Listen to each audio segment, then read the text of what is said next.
karena saya berkeyakinan saat itu bahwa surga neraka itu nggak ada, jadi orang meninggal itu ya jiwanya hilang.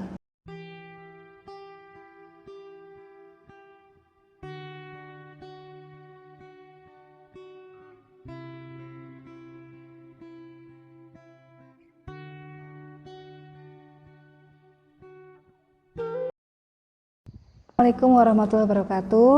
Perkenalkan, nama saya Fenty. Background keluarga saya terlahir dari keluarga Katolik yang cukup taat. Lalu saya sekolah di SD Katolik juga, SMP-nya juga SMP Katolik, SMA-nya saya masuk SMA negeri, dan saat kuliah saya sempat jadi ateis. Keluarga saya keluarga keturunan Chinese. Rasanya kayak ya misalnya ada orang yang meninggal ya, karena saya berkeyakinan saat itu bahwa surga neraka itu nggak ada, jadi orang meninggal itu ya jiwanya hilang. Jadi waktu awal-awal itu saya sangat menikmati ya, karena apa ya, nggak ada aturan Betul. Dan ya karena nggak ada aturan, Tuhan itu nggak ada, dosa itu kan nggak ada, surga neraka itu kan nggak ada. Jadi ya saya hidup sebebas-bebasnya, nggak ada aturan. Dan awal-awal emang saya cukup menikmati, dan itu berlangsung kurang lebih 4 tahun. Hingga pada satu titik itu saya mulai berpikir, kayaknya nggak bisa deh saya selamanya seperti ini. Dan ada sebuah titik jenuh karena memang terlalu bebas sekali ya Bebas yang betul-betul bebas itu ternyata juga nggak enak. Dan saya merasa ini kayaknya saatnya saya untuk menentukan. Saya nggak mau nanti kalau saya tetap seperti ini, tetap menjadi ateis, terus saya meninggal, nanti saya akan dimakamkan Seperti apa? Iya. Jadi setelah itu saya mulai melakukan pencarian. Terus awal mulanya untuk melakukan pencarian itu, agama Islam itu kayaknya jadi pilihan terakhir banget Kayaknya malah bukan menjadi pilihan deh saat itu. Saya memutuskan untuk mencoba mencari di agama-agama yang lain. Saya ingat pas awal-awal itu saya berusaha mempelajari agama Buddha, karena ada teman saya yang agamanya Buddha. Cuma setelah saya ngobrol-ngobrol, terus saya tanya-tanya, di hati saya tuh nggak cocok. Kayaknya bukan ini yang saya cari. Terus setelah itu saya sempat kerja di Bali. Saya punya teman sekamar orang Hindu. Terus saya juga nanya-nanya kan, saya penasaran tentang agama Hindu. Ternyata sama aja, saya nggak ngerasa ada kecocokan di situ. Karena saat itu saya berpikiran kalau Islam itu identik dengan hal yang negatif Jadi apa yang diberitakan di media sosial kan juga mendukung seperti itu. Islam itu identik dengan teroris, dengan kemiskinan, dengan kejahatan. Terus kayaknya kok enggak gitu, bagi saya saat itu bukan pilihan saya. Dan dari selentingan-selentingan yang saya tahu dari teman-teman saya, Islam itu kayaknya kok ketat banget, kayaknya ribet saat itu. Itu termasuk yang ada dalam pikiran saya saat itu, makanya nggak masuk list gitu. Ribetnya tuh seperti apa? Ribetnya yang dulu saya tahu tuh, istri aja mau pergi harus pamit suami, izin. Nggak boleh ya nggak pergi, kalau pergi dosa. Terus orang Islam kok sholatnya, ibadahnya gitu ya, ibadahnya sehari 5 kali, ribet banget sih. Dan harus pakai, yang perempuan harus pakai mukena, harus wudu dulu, tuh bagi saya itu ribet. Jadi saya pikir agama kok ribet banget. Sementara dulu di Katolik kan ke gereja kan seminggu sekali aja.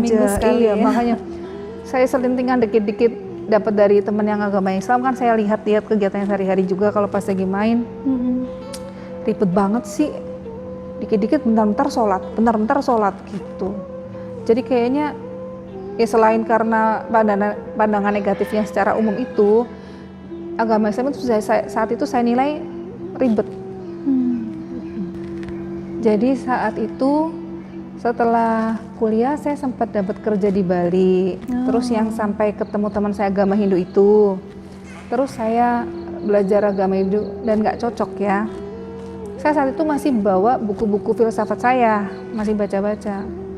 Dan saat itu saya ketemu sama yang sekarang jadi suami saya, Jadi beliau itu orang yang cukup ibadahnya teratur, tutur katanya juga sopan. Terus dia penasaran saat itu, kok kamu nggak percaya Tuhan sih? Terus dia ngomong, kalau Tuhan itu nggak ada, gimana kita bisa ada sih, gitu kan? Terus beberapa pertanyaan yang cukup memancing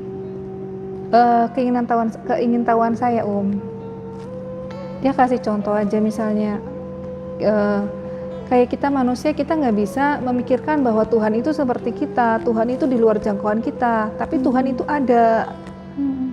Bayangan simpelnya lah, tukang kayu bikin meja, seandai kata meja itu dikasih pikiran, apakah meja itu bisa berpikir bahwa yang bikin dia itu wujudnya sama kayak dia? Kan enggak seperti itu.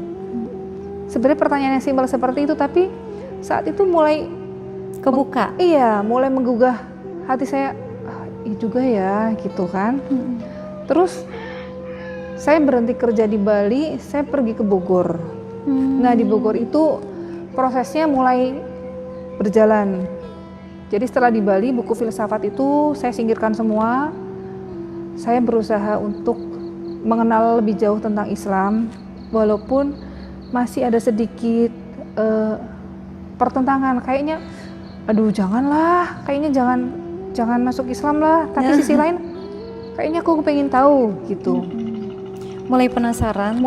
Tapi dalam hati masih menolak. Iya. Dan karena memang betul ya, hidayah itu hadir buat orang yang mencari. Betul. Ketika saya melakukan pencarian, saat itu alhamdulillah Allah mulai membukakan pintu hidayah bagi saya melalui orang-orang di sekitar saya, Jadi di Bogor itu saya kerja, terus saya punya teman kos yang semuanya secara tidak sadar memang membantu proses saya menemukan jati diri saya, proses saya kembali ke fitrah, gitu, Jadi dulu itu di kos-kosan ada 5 anak termasuk saya. Terus kita sering nonton TV bareng ya, Dan di depan kos-kosan itu ada masjid. Kalau maghrib adzan gitu, teman-teman langsung membubarkan diri, Saya awal-awal kan bingung, ini kok pada bubar sih, ngapain? Kan acara TV-nya belum selesai, kita lagi nonton kuis atau nonton apa gitu kan belum selesai. Kok pada bubar? Jadi setiap azan, iya, maghrib bubar.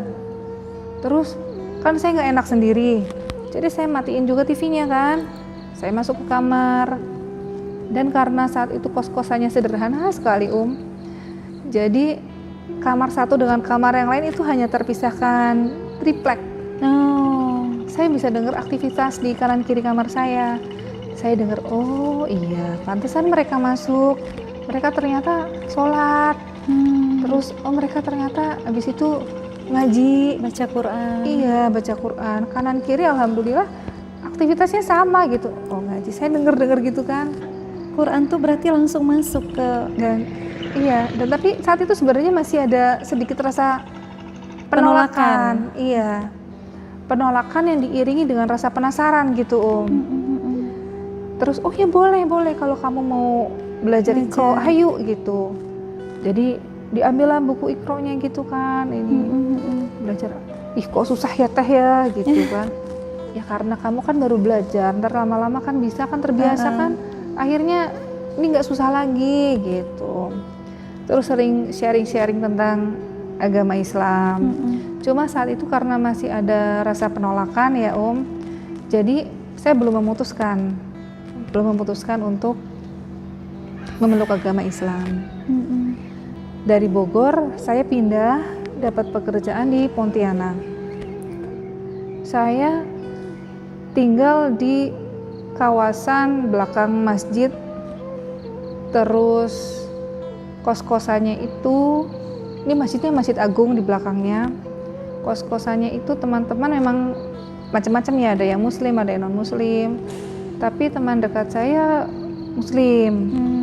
Dan rasa penasaran saya kan masih ada gitu Jadi kadang saya ikut dia untuk ikut acara-acaranya dia.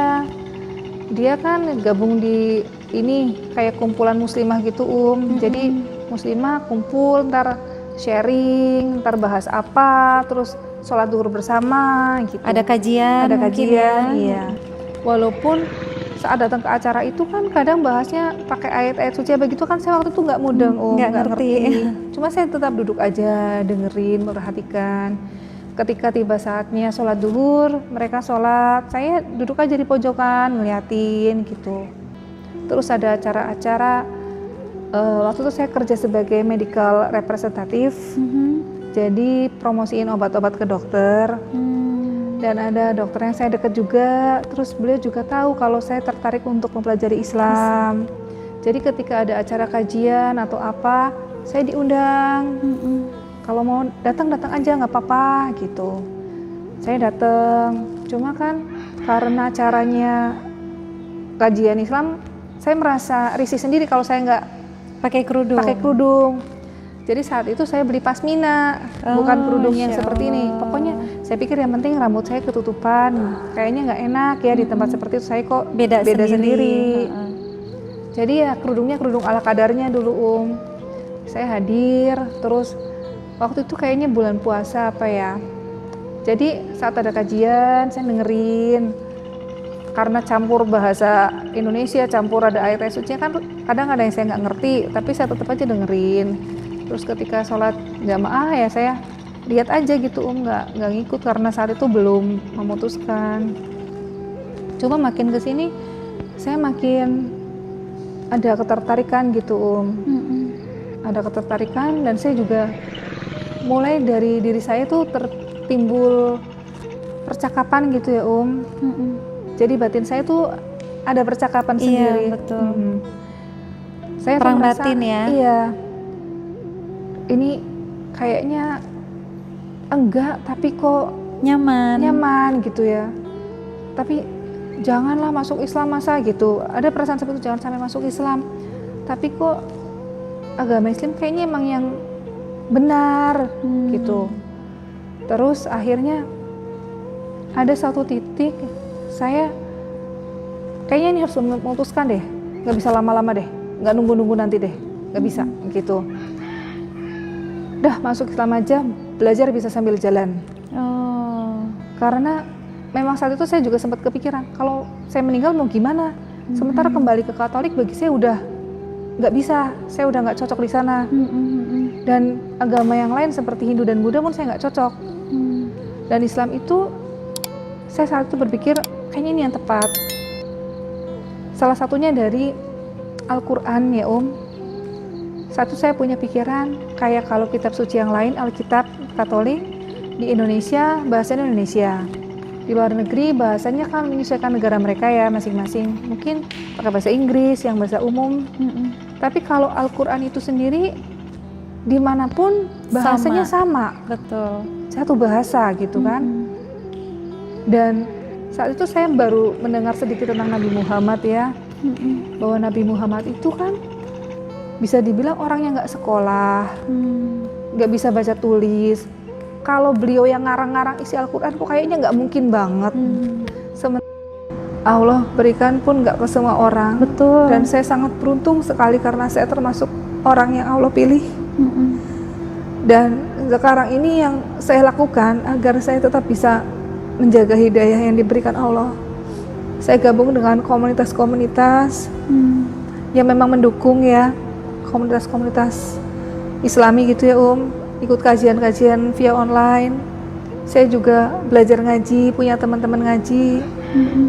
Pokoknya saya berusaha mendekatkan dan bergabung dengan teman-teman yang memang satu visi dan misi gitu Jadi ayolah kita berlomba-lomba untuk kebaikan, berlomba-lomba untuk memperbaiki diri kita semua gitu loh diri kita sendiri masing-masing.